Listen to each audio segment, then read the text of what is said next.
നമസ്കാരം. ഇക്കഴിഞ്ഞ July 1 doctors ഡേയോടനുബന്ധിച്ച് Kottayi major റോഡിൽ ആയില്യം ഗ്രാമത്തിന് സമീപം പ്രവർത്തിക്കുന്ന ആത്മജ ആയുർവേദ ക്ലിനിക്കിൻ്റെ ആഭിമുഖ്യത്തിൽ കോട്ടായിയിലുള്ള ഗവൺമെൻറ് ഹയർ സെക്കൻഡറി സ്കൂളിൽ വെച്ച് വിദ്യാർത്ഥികൾക്കും അധ്യാപകർക്കും ഒരു മെഡിക്കൽ ക്യാമ്പ് നടത്തുകയുണ്ടായി. ആ ക്യാമ്പിൽ 300ഓളം വിദ്യാർത്ഥികളും 50ഓളം അധ്യാപകരും സഹകരിക്കുകയുണ്ടായി.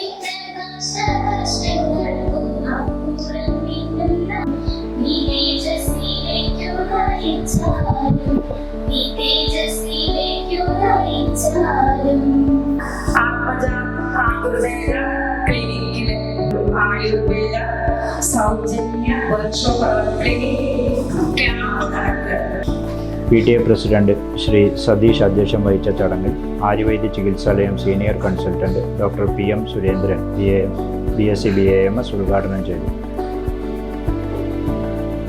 Higher secondary principal Shrimati Krishnaleela teacher സ്വാഗതവും high school administration in charge Shrimati Shanthi teacher നന്ദിയും പറഞ്ഞു. ആയുർവേദ ചികിത്സാലയത്തിലെയും ആത്മജയിലെയും ഡോക്ടർമാരും ജീവനക്കാരും പങ്കെടുത്തു.